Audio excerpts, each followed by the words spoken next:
Good evening, everybody. Good evening. Welcome back to another history presentation. No, it will not be me today, this time. Thank you for listening for like an hour and a half this afternoon. Hopefully not too many of you fell asleep. I think one thing I forgot to mention in my essay, I should have given some credit to Pastor Justin Dauk. Is Pastor Dauk here somewhere, I hope? But he provided me with a lot of information, particularly about the Neatman story, the pig thief. And actually, he comes from that family line as well. So right now, I'm here to introduce Professor Paul Calpine, and I'm doing this on behalf of the WELS Historical Institute. I'm the chairman of the board for the Historical Institute. We've been having a series of lectures, Our Great Heritage series. It started a few years ago when Pastor Paul Prange gave a presentation on the history of Michigan Lutheran Seminary. Professor Brenner gave a presentation on the history of Wisconsin Lutheran Seminary. And now we are ready for Professor Paul Calpine to give a presentation on the history of ministerial education here in New Ulm. One lay delegate I was sitting next to at the worship service last night. He said, I'm looking forward to hearing about how we ended up with a college here. And I said, well, you're at the right place. You're going to hear about that. Professor Calpine was a 1990 graduate, actually grew up on this campus. His father, I mentioned him just briefly on today, was Professor Arnold Calpine.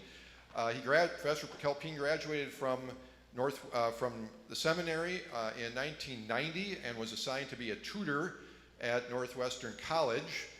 He was actually there my senior year, was his first year as a tutor on the campus, so that ages him or ages me, or I'm not sure which. After 2 years at Northwestern, he served in Columbia, Maryland for about 3 years, and then accepted the call to come here to Martin Luther College to teach history and religion. And he's been here since 1995, correct? So I give you Professor Paul Calpine.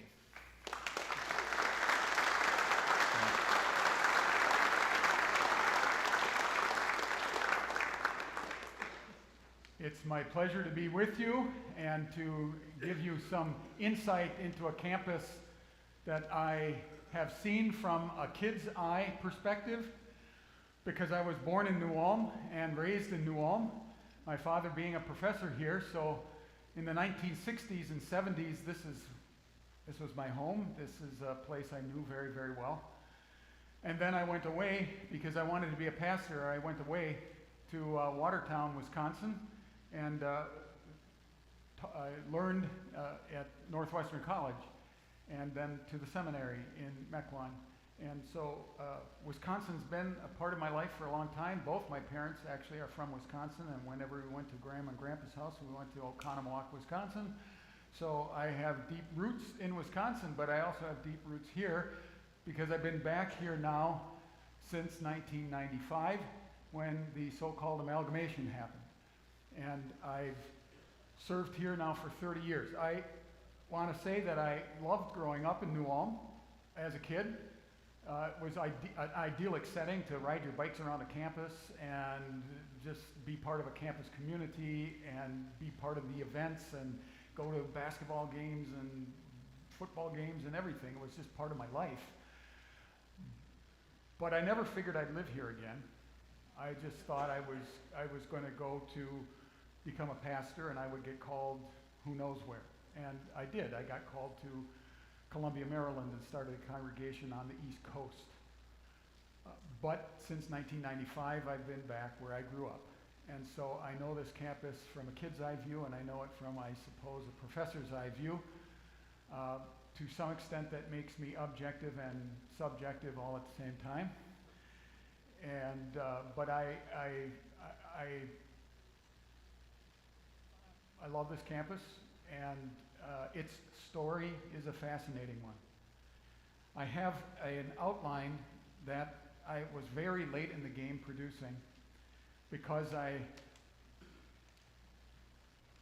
thought I'm just going to do a presentation, and I've got slides and pictures of the campus and the campus footprint, and aerial photos of 1930 are absolutely fascinating to me. But I figured I'll give you something of an outline so that if I say something, and I may not say everything that's on here because I'm not going to be slavish to what I have here. I guess I'll be slavish to the fact that my slides are in some kind of an order. Anytime I teach history, I know this about teaching history, that I follow some kind of chronology, but I'm also sometimes in a theme, and I just want to follow that through for a little bit. So I can't be purely chronological in everything I do. I will be somewhat chronological. I'm going to start at the beginning and how in the world it ever got here in the first place, but I can't stay in chronology all the time. I'm labeling this the New Ulm campus and its role in WELS history because if I said Dr. Martin Luther College or DMLC, that would date it to a certain time. If I say MLC, that dates it to what we have now. If I said DMLHS, that would also mean the preparatory school that was on this campus, or MLA. I was a student at MLA for 2 years before they decided to move everything to Prairie du Chien. I graduated from Prairie du Chien in 1981.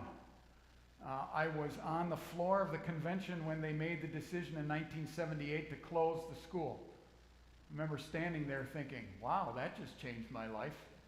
I went home and I said to my mom, I'm going to Wisconsin for school next year. Huh. They just decided that for me. So the story of the New Ulm campus, which included preparatory education and college education over time and its role in WELS history. Here's a timeline. Some of this Joel Otto gave you in his presentation this afternoon, but I think the dates are useful, so if you can keep these dates in your mind. Obviously, the 1850 founding of the Wisconsin Synod makes it easy. It's just the easiest synod ever for when are we going to have our 200th? Well, guess what? It's going to be in 2050 if God allows the world to last that long. The founding of the Minnesota and the Michigan Synods is 1860, so a decade after. It sort of follows the statehood pattern. Wisconsin became a state in 1848, Minnesota became a state in 1858, and so everything's a decade later. I mean, when they're doing cool stuff in Wisconsin, I figure 10 years later it'll get here some.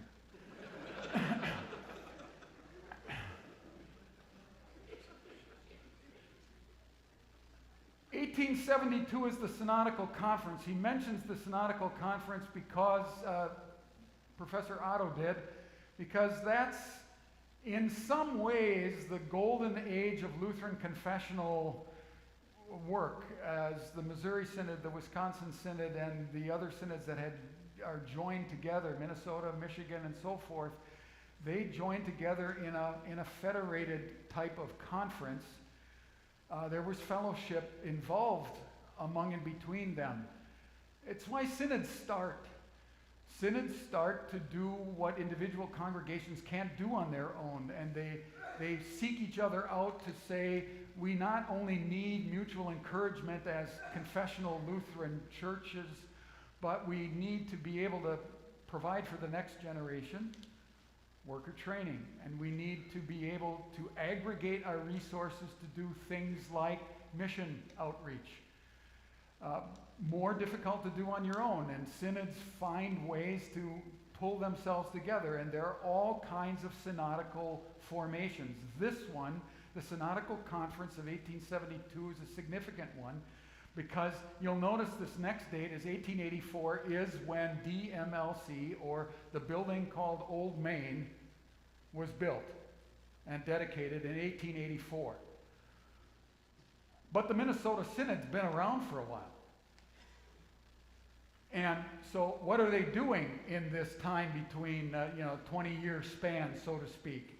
Well, they recognize that there's a necessity to do mission work, and they recognize there's a necessity to have worker training. The thing is, they've got agreements. They've got an agreement with the Wisconsin Synod that will pay part of a salary of a professor at Watertown if you'll let the Minnesota Synod have students there. However, they weren't able to make good on that allocation, the obligation that they said they made, because in the 1870s there were some natural disasters and things that happened among churches in the Minnesota Synod, and so that relationship doesn't start out, get strong right away. The other thing you want to keep in mind when it comes to dates is anniversaries of things. Okay, so we all know 2017. Well, you know what happened in 2017? The 500th anniversary of the Reformation, because that was 1517. He nails things on a church door. So 2017, we're in the 500th of everything now. The 500th of Luther's everything until 2046, then he died. And then but we're going to be there for a while. And the next big blowout is 2030, because 1530 is the Augsburg Confession that made us Lutherans, the cornerstone confession of Lutheranism. So in 2030, we're going to have a big celebration of, we're all on June 25th. Every family is going to take out the Augsburg Confession and read it. You have to. You can't be a WELS member without reading the Augsburg Confession. But put it on your calendar now so that you have everything ready. But here's the deal. In 1883, they were talking about the possibility of making a college in Minnesota.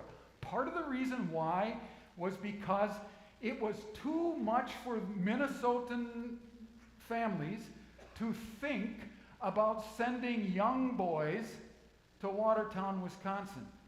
I'm talking prep school.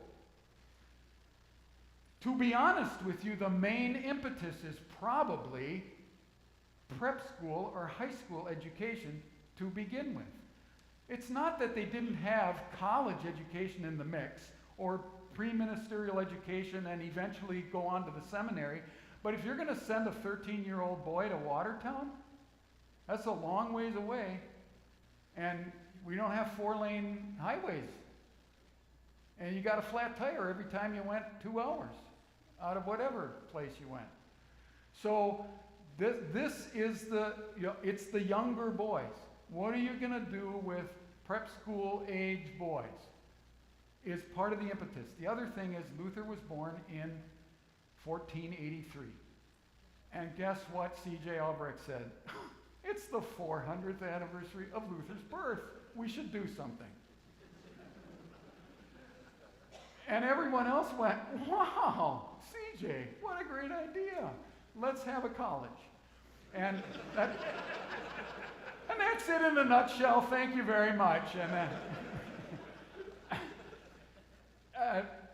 1892 is the Federation of the Michigan, Minnesota, and Wisconsin Synods. Wisconsin Synod is by far the biggest of the synods. The most people, the most churches, the most pastors. Michigan's smallish, getting going, but not the same as Wisconsin. Minnesota's sort of the same. But the interesting thing is that the leadership of Minnesota and the leadership of Michigan knew each other because they had come from a mission house in Switzerland called St. Krishona outside of Basel. Professor Otto talked about the Hermannsburg Mission Society, the Barmen, and so forth. Those were German mission societies that sent people over to Wisconsin. But Michigan and Minnesota were influenced significantly by the Basel St. Krishona mission houses and mission societies. C.J. Albrecht went to St. Krishona. Pastor Lederer in Michigan, they were classmates in Switzerland. They knew each other. Let's connect with Wisconsin Synod. Merger of the synods doesn't happen until 1918, but of course, what do you think 1917 was? The 400th anniversary of the Reformation. Believe me, everything happens on anniversaries. They do. 1917 was when a lot of Lutheran mergers happened. And it happened, why? Because, well, it's the 400th anniversary of the Reformation. We should do something. And so they did something. I know I'm skipping a lot of space in here, but just make sure that you understand the space that I skipped doesn't have synodical things in it necessarily. What it has in there is something like post-war, post-World War I, after 1918, 1919 is the end of World War I, okay? And then it has 1920 Great Depression, 1930s Great Depression, 1939 starts World War II, American entry comes in a little bit later in the 40s, but you've got another World War that affects things in there. And once World War II gets done, everybody decided to have a baby. And so the 1950s is a baby boom. Professor Otto said every single church in the WELS added a classroom and built a new church. And the need for pastors and teachers was enormous in the 50s into the 60s. Keep that in mind. 61 split with the LCMS, also significant, because now the Wisconsin Synod is off on its own. And it doesn't have a synodical conference, and some of the situations that were part of the understanding between the Missouri Synod and the Wisconsin Synod, that affects things. Then, 1979. This is real history for me because I lived this history. DMLC is the sole occupant of this campus because I'm a sophomore in high school and I get shipped off to Prairie, Wisconsin. Martin Luther Preparatory School shifted the whole high school part of this campus off to southwestern Wisconsin. 1995 is the amalgamation. I actually was the last person ever called by the Board of Control of Northwestern College. I was at Northwestern College in its last year. I came with the amalgamation, and it was told me point blank, if you accept the call to Northwestern, you are accepting a call to the amalgamated college in New Ulm. I knew I would be going back to where I grew up. But I was in Watertown that last year. And I added one so I could put something in the 21st century, and that is the beautiful building that we used for worship last night. The Chapel of the Christ was built in 2009. Prior to that, we had chapel in here. I would have stood up here and I would have said, our reading is from John chapter 1, and then you'd say, are you kidding me?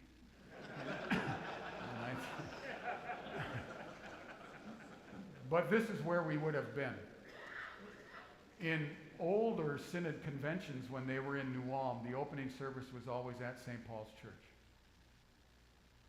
And you had the opening service there, and then you'd come to the gym, and you didn't have air conditioning, and you just sweat the whole time. All right, here's the elephant in the room. All right, why New Ulm?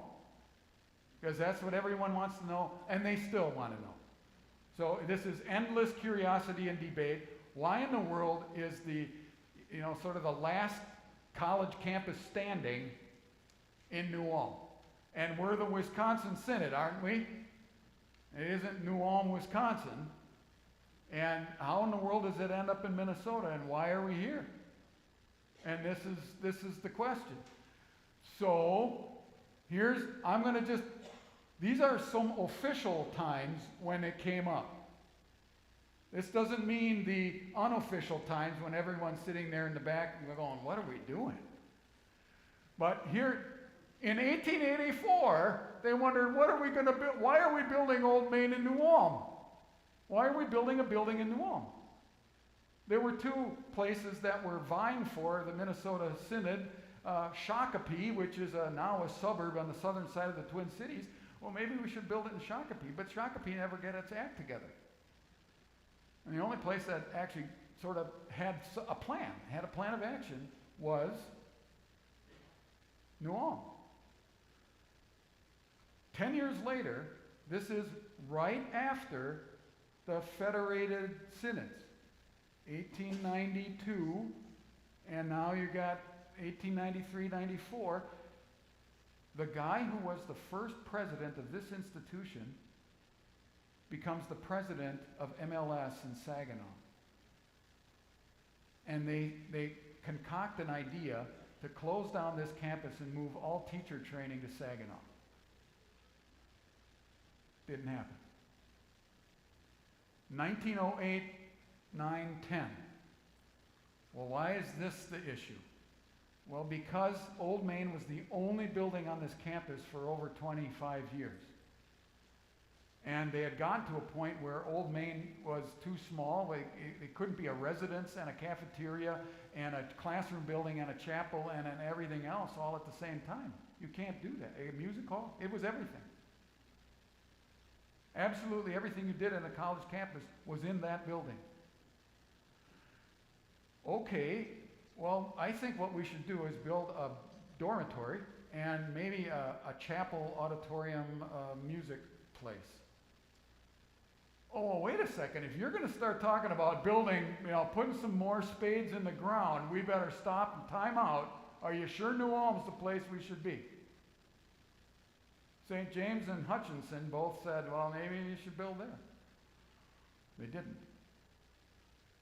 Then, right at the time of the merger, the official merger, when we become the Wisconsin Synod as we know it today, you've got this talk that, honestly, maybe we just shut down the Minnesota thing and we just move everything to Watertown.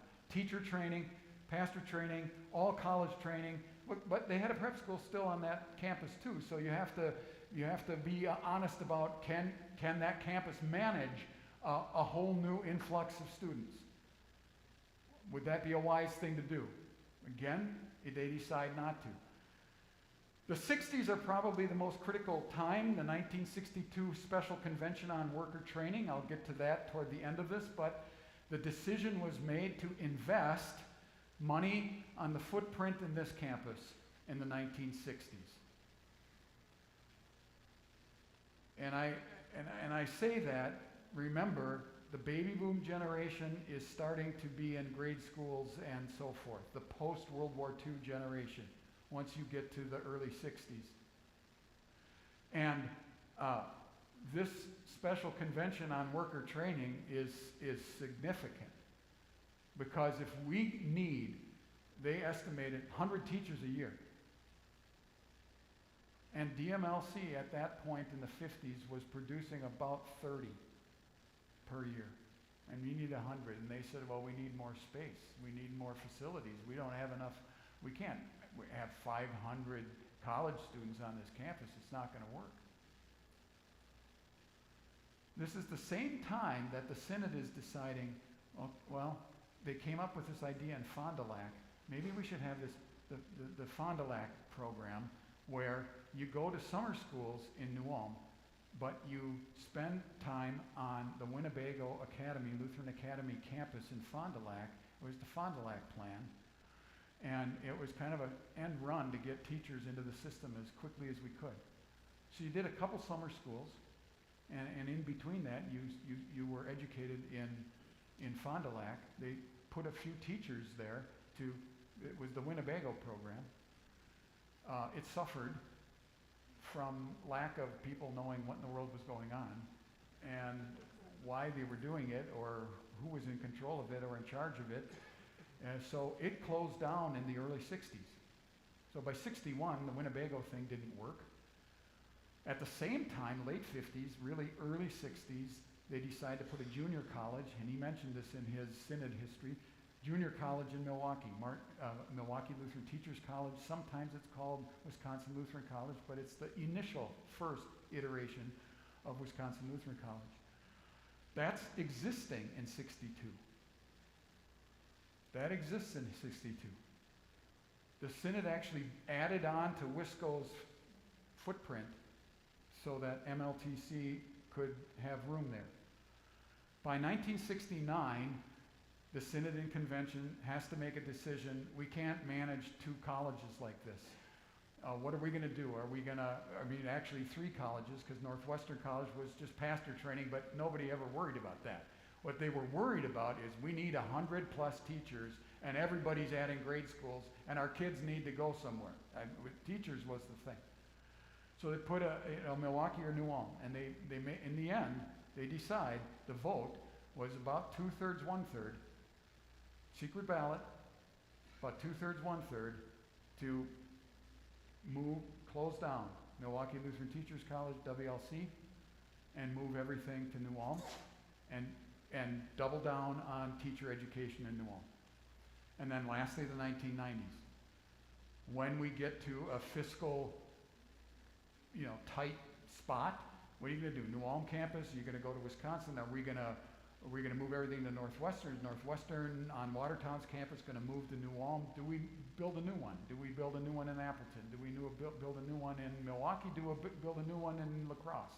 Somewhere in Wisconsin. All those things were out there. All right, this is the guy right here, C.J. Albrecht. He is the president of the Minnesota Synod. It's a separate independent synod. In 1860, he becomes the president in 1883, and he starts cheering for Martin Luther's birth. And he gets a bunch of people at St. Paul's in New Ulm to be interested in the possibility of maybe, as a project, we should build a campus for preparatory training in New Ulm here. And there were some significant people involved in that. Now, they did have a Minnesota Synod building committee. And they had 3 guys from the Twin Cities and 3 guys from New Ulm on that committee. And the swing vote guy was from Stillwater. That wasn't considered the Twin Cities yet. But the swing vote guy was C.J. Albrecht's brother-in-law. So, I mean, and that's the part of Synod history that you gotta know. You gotta know who's married to whom. He talks about Seeker, who was the president of the Minnesota Synod. Eventually, Seeker goes out to be the pastor of the first, earliest, oldest German Lutheran church in the whole United States in Manhattan, New York. But the only reason that Seeker, Minnesota Synod district president, or Synod president, and the Wisconsin Synod president actually got along and knew each other is because they were in-laws. And you got to know those things. And that's why you read J.P. Kaler's history, because he tells you who's all related to everybody. He's the pastor at St. Paul's until 1924. Here it is, Dr. Martin Luther College, 1884. I will say this, it is true. It is absolutely true that they started excavating and putting footings in before they got the actual okay of the Minnesota Synod that once and for all we're going to put it in New Ulm. C.J. Albrecht kind of lived by the, let's just do it and see what they think.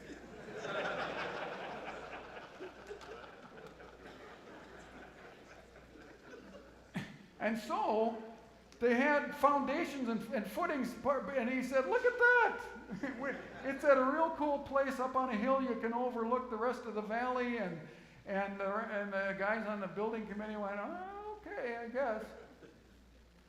And up goes Martin Luther College. It's a cool picture, I think. It's an interesting building. It was purposely supposed to be designed after buildings that the builder and architect, who was from New Ulm, had seen in St. Louis. And he said, Concordia St. Louis has a building that looks kind of like this, and I think that looks neat with a tower and these windows like this and big entryway. This is what Old Main looked like in some older photos. Now, some of these collage photos cut across time. So they're not all from 1800 or 1900 or something like that. But, for instance, this is a bedroom in Old Main. That's a classroom in Old Main that actually had an organ in it. So this is probably before they had any kind of music hall at all, because it was the music hall as well. It was a cafeteria. It's actually an older photo that comes from probably the 1930s or 40s. And it was a piano studio at one point. I mean, all those uses for Old Main in its variety of uses in its older days. I like this picture too because of a couple of things. I mean, it's the kids trying to be cool because they're in Fayette. But behind Old Main, they have the first gym. This is the first gym. It was called the Turnhalle. And they had a bars in there, and they had a basketball hoop in there so they could actually shoot hoops. It wasn't heated or anything. It was just a wooden building. But this is 1909, and there are 44 boys in there, and I would say 2/3 of them look like they're in high school. And keep that in mind, because that's one of the themes of how this unfolds. This was perceived as a place where you did preparatory education, and sure, it could lead to becoming perhaps a teacher, but in its initial design, this is what the role that DMLC at that time played. All right, curriculum and programs quickly. 1884, it initially had a 3-year preparatory program and a 4-year academic program. And I mean academic program, nobody quite knew what that meant, except you didn't have to take the highest level of Greek or anything like that in the preparatory stages. It was more designed for a general education that could lead you to something greater if that would happen. I want you to understand college is code for higher education. It's post-grade school. It's college. It's higher education. Some of it followed a Germanic gymnasium kind of format. I mean, this is why even at, I think at LPS today, they still have Sexta, Quinta, Quarta, and all that kind of thing, and they had that here too. And so you ended high school in the 3rd year. Well, because you had 2 college years after that. And your 6-year program that was your full gymnasium program. 1885, they ended up adding a theological department because they added a theological department because they had some German immigrants that had training already in Germany. And so then they thought, well, these guys are advanced already. So let's do full Greek and let's get them ready to go on to seminary training. 1887 is the normal program. A normal school is a teacher education school. So normal training meant that you were instructing in the norms and standards that are part of a model education. So you have norms by which you are educating people who will go into classrooms and teach others. And that's why it's called a normal school. But anytime you see normal, that means teacher education. That wasn't added really until 1887. 1893 is a significant adjustment because, of course, now you have the federated synods. And they all decide together, here's what we're going to do. We're going to put normal training for Michigan, Minnesota, and Wisconsin. We're going to put normal school training in Minnesota. We're going to put pastor training in Watertown. The seminary is going to be in Wauwatosa, and prep school at MLS. You're going to still have the prep school here, and you're going to still have the prep school in Northwestern.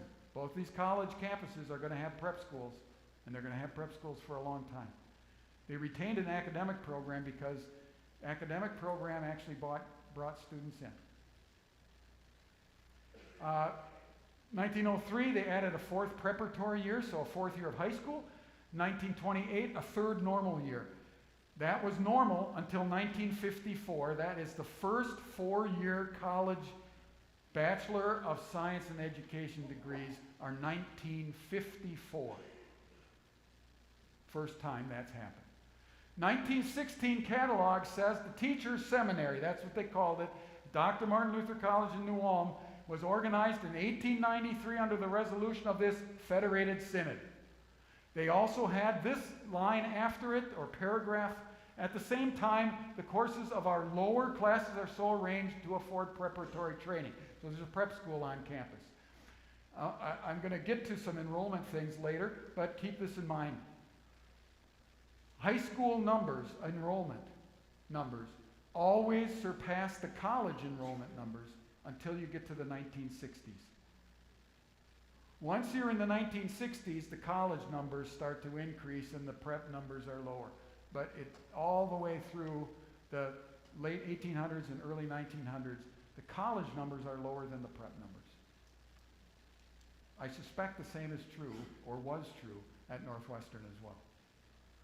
High school education was mandatory. You had to go to high school. You didn't have to go to college. So, DMLC president. C.J. Albrecht was only president because he had to be to begin with. He didn't necessarily want to be. He was on the building committee. He was the president of the Synod, and well, okay, fine. If I have to be the president de facto, I guess. Otto Hoyer is the second president. He's the guy that eventually goes to MLS, and he becomes the president of MLS. And then he gets called to Northwestern, and then he becomes the dean or the inspector at Northwestern. So he's an interesting character, Hoyer is. He kind of moves around from place to place to place. John Schaller is the president and the in-between centuries. He becomes the president after the Federated Synod happens, all the way up into 1908 when he was called to the seminary, and he became the president of the seminary. This guy here, Ackerman, is an interesting character, and I put a red box around him because Ackerman was president until, 1918, because in 1917, he spoke out against the draft of World War I in public. He went down to Turner Hall, and there were the mayor of town and the city attorney, and you know what? Ackerman got up. And he didn't do it just once. He also made speech at another place. He told everyone he didn't have anything prepared, and then he stood up and spoke longer than anybody. But Ackerman speaks out against the draft of World War I, and Minnesota had the Committee of Public Safety. The Committee of Public Safety said, well, if you let this guy continue to be the president of your institution, we're going to shut down the college.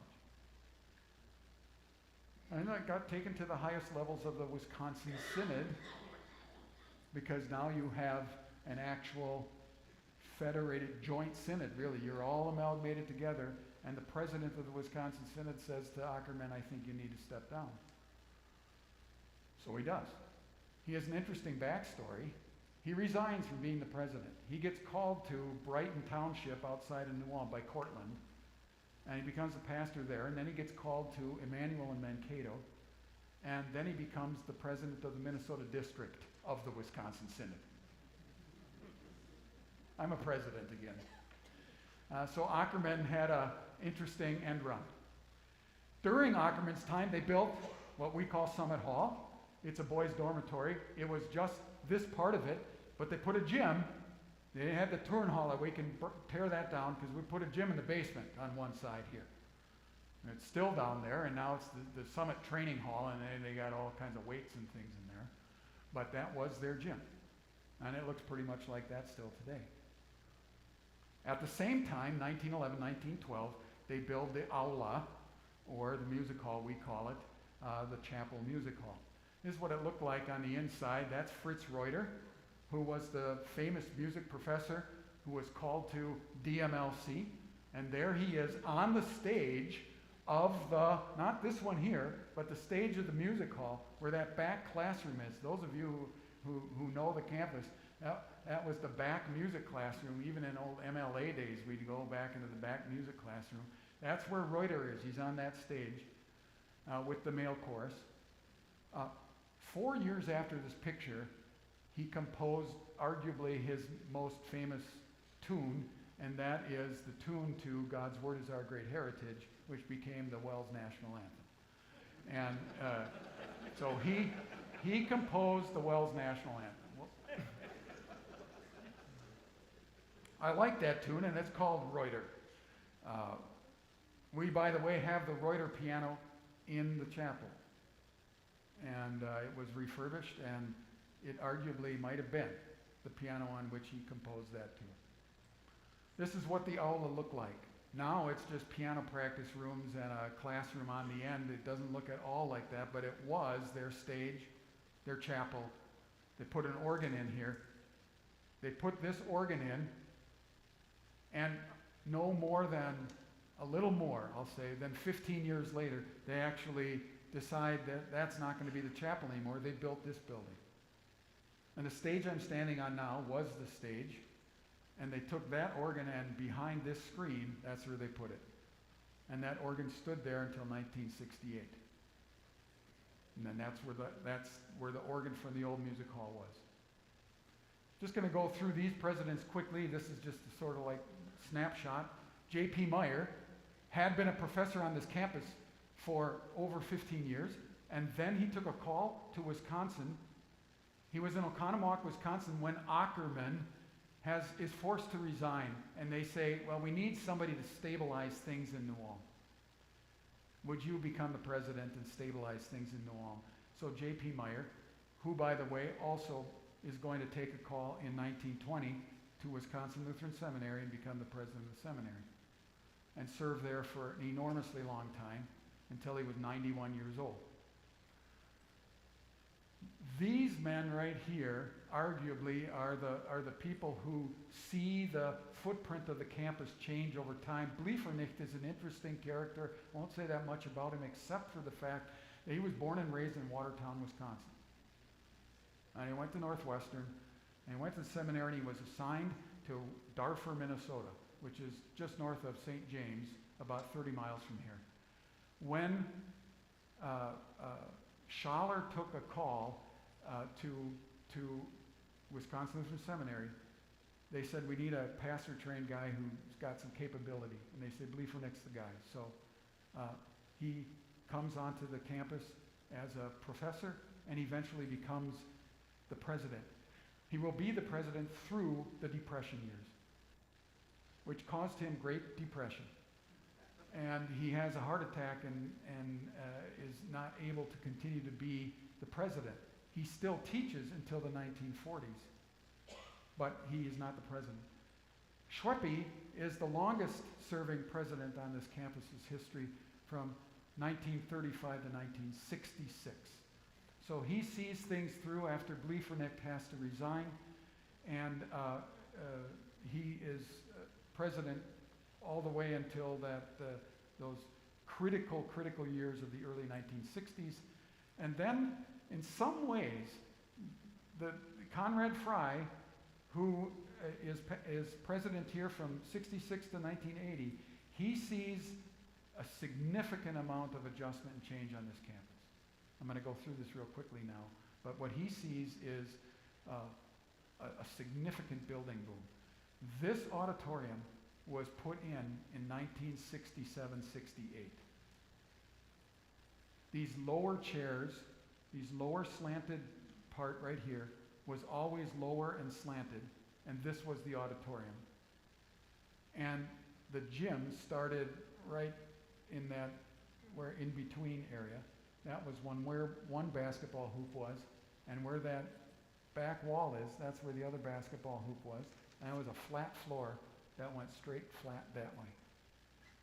It's during Frey's time that they make this tiered cement thing, and they make this into an auditorium. 1967, 1968, significant amount of change on this campus. DMLC as such, and I say this for people who have no sense of what a synodical school, it did not operate as an autonomous church-related institution. It didn't have its own, it didn't have its own will, so to speak, that it could just decide what it wanted to do.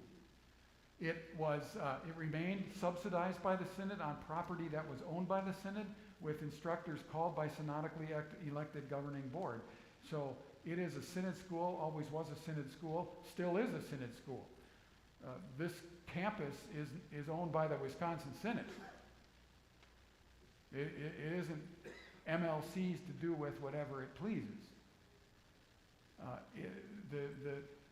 This campus and how we function, we are responsive to whatever the Synod wants or needs.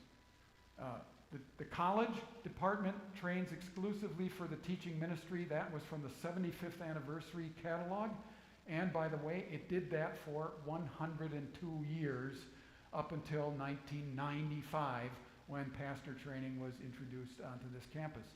But prior to that, for over a century, all it did in the college level was train teachers. Yeah, early 1900s, they had baseball and they had football and they even had a tennis club. I don't know what the C's and the B's and all that kind of stuff is, but and they had a basketball team. And who did they play? Well, they played the people from town sometimes. Sometimes they played area places and so forth. But you didn't have the kind of conferences that we have now in the early 1900s. But they definitely wanted people to have athletic outlets. And so they did. Well, the big boom happens right after World War I when they build this building. This was the gymnasium auditorium, as we have it right now. And on the north side and on the east and west sides, they built classrooms. What you see as classrooms going off the south side didn't exist yet. It was just a door out, so to speak. And this was known as the recitation hall. They are sitting kind of where you are right now. 1928, they built this building because there were 260, almost 270 students on campus, and the only place to do education was Old Main. And the stories are that there are so many students on campus that some of the classes were in the hallway. They just took chairs in the hallway and they said, well, we're doing Latin today. And they just, arma, where rum quick.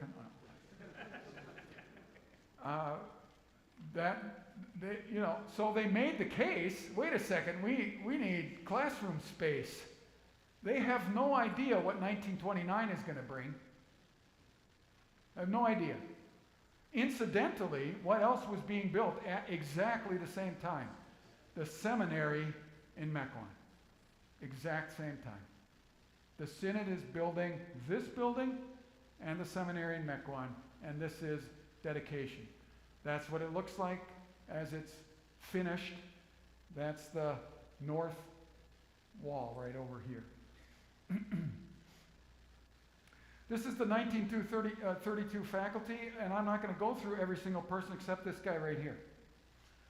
He's an extremely interesting person when it comes to the survey of the faculty, because that man is Godfrey Burke, B-U-R-K. Godfrey Burke was the first called professor in 1884. He had gone to Martin Luther College, Buffalo, New York, and then he went to Northwestern College, and he was at the seminary when he was called to be the first professor at this new college in New Ulm as a 23-year-old. He wasn't even, I don't think, done with the seminary, but they called Burke to be the first professor of preparatory education, even before they had a president. He served this campus for 59 years. His retirement year was in 1943. He saw everything from 1884 to 1943. Even beyond that, Art Schultz, who was somebody I knew, who served on this campus as the dean of education, so to speak, remembers that when he was a high schooler on campus, old Professor Burke still played organ for chapel. I think that's fascinating to me. From Burke to Art Schultz, to me, you span the whole entire campus, or the whole chronology, so to speak. But Professor Burke is interesting, so I don't know if some of the Burke relatives are here, Brad Price and well, oh, there we go. So he would have been your great-grandfather, right? And Brad's great-great-grandfather, right? He taught everything, by the way. Whatever he needed to teach, he taught. He was fluent in German, obviously fluent in English. He was a great musician. He could do it all, and he did it all, interestingly. You find enrollment fluctuations constantly on this campus. I'll go through it quickly. 1884 to 1900, about 50 to 100 students. 1900 to 1920, about 110 on average. There were times when it was lower. It was especially lower after Ackerman is removed forcibly, and everyone says, I don't know. Then the enrollment went down into the 70s. I had to build up trust again. By the mid-1920s, it's going great guns post-war, and they say, we need more space, let's build this building. So they do build the building. By the mid-1930s, it's down to 125. Fewer than half of the students in approximately 5 years. The enrollment declines to 125. Well, they build it back up slowly. By the mid-40s, it's about 300. 1955, first time we're over 500, but notice this. The college enrollment just slightly over 200. The high school enrollment almost 300. 1979 is the high water mark of teachers on this campus. The same year that Martin Luther Preparatory School opened. There are 850 college students on this campus. That's just teacher education only. When the amalgamation happens in 1995, in the early 2000s, for 4 straight years, there were over 1,000 students on this campus. For 4 straight years. I say that and I emphasize it because too often people will say, well, there was a year when it was over 1,000, almost 1,100. Yeah, no. 4 straight years our enrollment was over 1,000 on this campus. Pastor track and teacher track and staff ministry. 2025, last year, our final on-campus count was 589.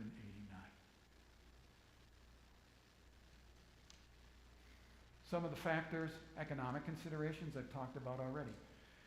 There is this principle called supply and demand. Well, we need more teachers. So very often that means it'll result in good recruitment because, well, you got a job waiting for you on the other end. But when the supply outstrips the demand, then all of a sudden the public relations goes the other direction. Well, they don't have calls for everybody. They don't have spaces for everybody. So this it's a reality that you're dealing with constantly in a church. This is, again, we're not an autonomous church-related school. We train at MLC pastors, teachers, and staff ministers. That's what we do. That's the only thing we do. Political situations are part of the mix. By that I mean that's kind of code for wars and so forth. Public relations, PR. What's the PR about a campus like this? What's the PR about the education you get? Anything like that. Adjustments in subsidy. How much are you subsidizing this campus or not? Any adjustment in subsidy is going to make a difference. Alternative paths to ministry. If we say, well, you can be a pastor or a teacher, but you can take a different path and you don't have to come to MLC. Or if you do, you just have to take a few online courses. Well, is that going to impact the way recruitment happens on this campus? And the answer, the honest answer, is absolutely. And that side note, high school or preparatory enrollment always dominates until the 1960s. Here is the 1930 aerial photo. 1930 aerial photo, and this, whoops, I gotta get to my, where's my my thing? This right here is Burke's house. It still stands there. Burke's house is on the corner. This is Center Street, and this is Highland Avenue. So on the northwest corner, that box-like house is the Burke house. That's where he lived. This was the director's house. It was called Hillcrest Hall. This was the inspector's house, or the dean's house. Dean's house down here, 1930. This right here, 2 tennis courts. By the way, this right here, also a tennis court. I think they were really into tennis back then.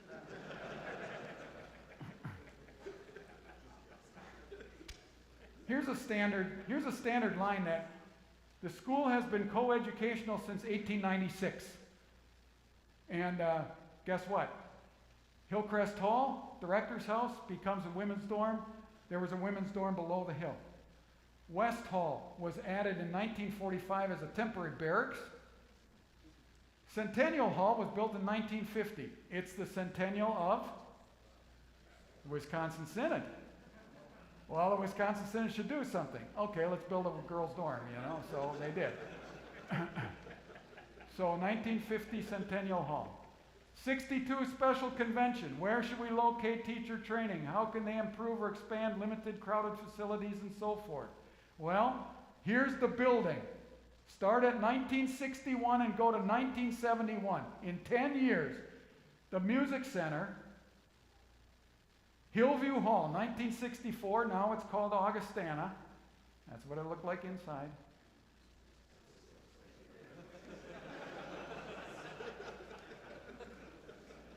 (1967-68), you build student union, gymnasium, cafeteria, all of that. 1967-68. Oh, by the way, these little tiered things you're doing right here, they just made the gymnasium into an auditorium. What else are they going to do? They're going to add a whole bunch of classes on the south side. Those were the MLA classrooms. That was MLA. Now you got a 1970, really, aerial photo. And what have you added? You've added 2 dorms here. You've added a significant gymnasium and student union cafeteria complex. You've added on these classrooms, and you made an auditorium in the middle of here. Yeah, and more tennis courts. Don't get me going on the tennis court, because you see this property right here? This is what the Synod bought, and they were going to move the academy out there. This is the academy property, which we still use today. The soccer fields are right in here. The tennis courts are behind them now. And, and the baseball diamond they moved to home plate to about right here. But they stuck the baseball diamond out in the middle of nowhere. And I mean, that is in the middle of nowhere. But that was the academy property. The library was 71. So 61 to 71, they built all those things. This was student life in the DMLC years. And you had everything from recording chapel to the new student union to the old library to, hey, they went on choir tour in the 1930s. And they did Music Man, and they had cheerleaders in the football bowl. That was built in 1974, first used in 74. Concerts and bands and graduations in front of Old Main, and the DMLC band of 1913 in the bottom corner, and they're marching over here past West Hall. And then this is the auditorium where I'm standing about right here. And the people are sitting level on the gym floor right here. And this was behind the screen. See the organ? That's this building. Now you got this one where you're having the convention. This is an interesting story. I said coeducational, they were always ahead of the game. I think in women's education, they were always ahead of the game. This is an interesting one. Title IX came in 1972. In 1974, this campus hosted the state of Minnesota college women's basketball tournament.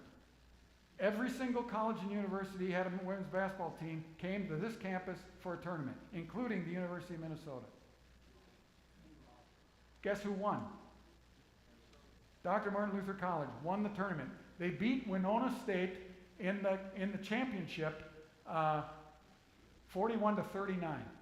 You know who they played in the regional tournament, first round of the regional tournament? Kansas State. They played Kansas State in the first round, lost 62 to 41. But that's 1974. All right, DMLC presidents, the last ones, Lloyd Hebner and John Lorenz, before the amalgamation. Did they separate the academy? Yes, already in 1963 it had a separate teachers, separate administration. Some things that happened in that 80s, well, they put a front on the library so it didn't look so cement. 79 prep school, STEP, secondary teacher education, staff ministry, 1991. 1995, amalgamation, bringing everything to this campus. 2005, MLC has a master's degree program. In 2025, we were approved for alternate pathways to non-traditional licensure for teachers. This is the link on the north side, link on the south side, and this is the photo of the 1995 amalgamated faculty of Northwestern College and Dr. Martin Luther College. And there are many who are in that photo who are now in heaven. And as far as I know, there are only 6 people in this photo that are still teaching on this campus full-time. And I won't go through there later. What do? The mission is to train public ministry needs of the WELS. These are MLC's presidents: Theodore Olson until 2007, Mark Zarling until 2020, and now Rich Gergel, present. Chapel of the Christ, 2009. I liked the pond, but the building didn't like the pond. So the pond was a negative asset to the actual chapel itself, and so now it's a dry gulch.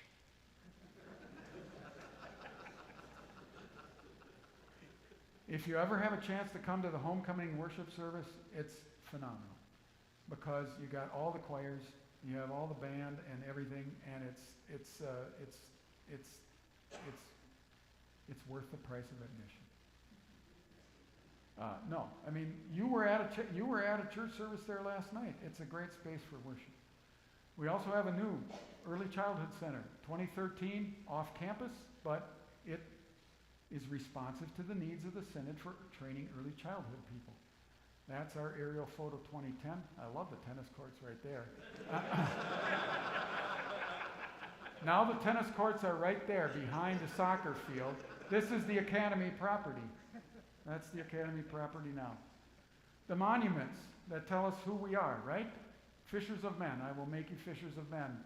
A statue exactly like this is on the Northwestern campus, and we co-opted from the Northwestern campus the Sprinter, which I walk past every single day. I was on the campus of Northwestern, and it's a nice connection to the past and the heritage of the past. COVID did have realities. Can you imagine going to chapel like that? But that was COVID reality. We now have the Betty Cohn Fieldhouse. Looks like that inside. Athletics today looks color. I mean, they didn't have color back then. But they did have tennis, but there was black and white. And now we've got all kinds of fun places to play. Our track team was even the champions of the entire conference in outdoor track, first time ever last year. Campus activities. We have Evangelism Day and Spam Ball and Arbor Day and plays and Winter Carnival. And this just shows you some of our students, our present students, doing EFE and participating in music things and musicals and so forth on campus.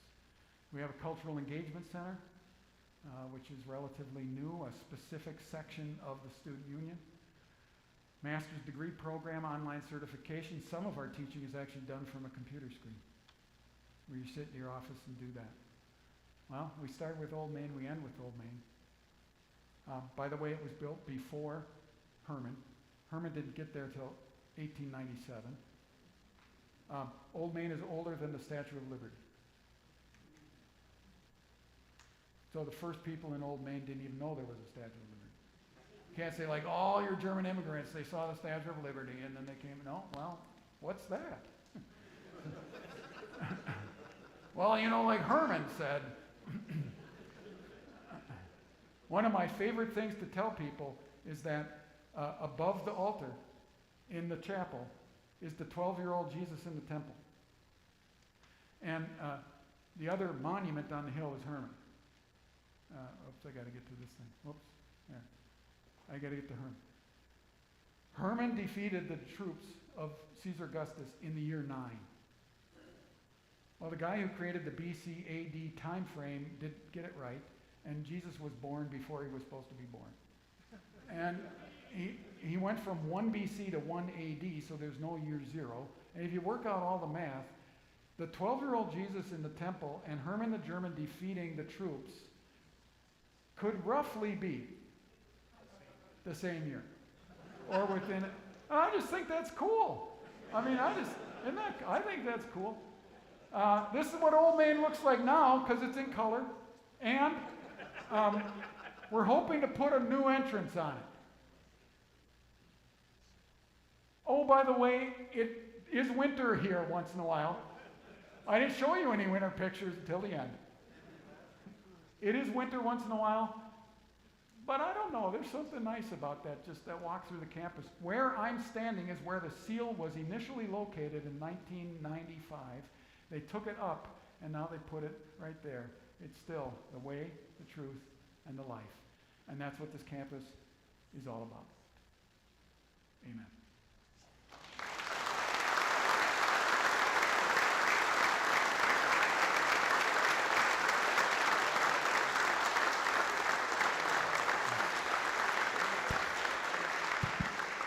Thank you, Professor Kelpine. I learned a lot of stuff from that, so thank you. Again, on behalf of the WELS Historical Institute, we thank you for doing this. Our next Our Great Heritage Series presentation will be this October, and now I can't remember the exact date, but President Schrader will be our speaker. It will be on a Sunday afternoon at Luther Preparatory School, and he'll talk about the history of preparatory school education on the Watertown campus. And then the following year, sometime, I don't think we have a date yet, in 2026, I will do something on Northwestern College. So we'll continue this series. The nice thing is that in case you can't get to Watertown, those will be recorded and put up on the WELS Historical Institute website, so you can view those at your leisure. I'll make one last plug for people consider joining the WELS Historical Institute. If you go to the table, you can see how you might do that. It's a way to support and stay involved in the story of our synod's history. Again, thank you all for being here. It's just a fantastic crowd tonight. Thank you very much. Honestly, wow. You sat through a lot this afternoon. Yeah. And you still sat through this. But I'm going to put in a shameless plug for the book. I mean, honestly, it is really well done. And it's even 20% off right now, isn't it? I'm looking at Jeremy. He's giving me the nod at 20% off. I mean, it's a $30 book, 20% off. You can't not have it. Everyone should have it. If you're WELS, you should own it. That and the Augsburg Confession. So you got your free copy. Now buy some for some friends. Well, I'm just saying, I saw somebody, I said, honestly, it is that good. It really is. And he did a great job in writing it, and they did a great job in layout, and it's worth the price of admission. So.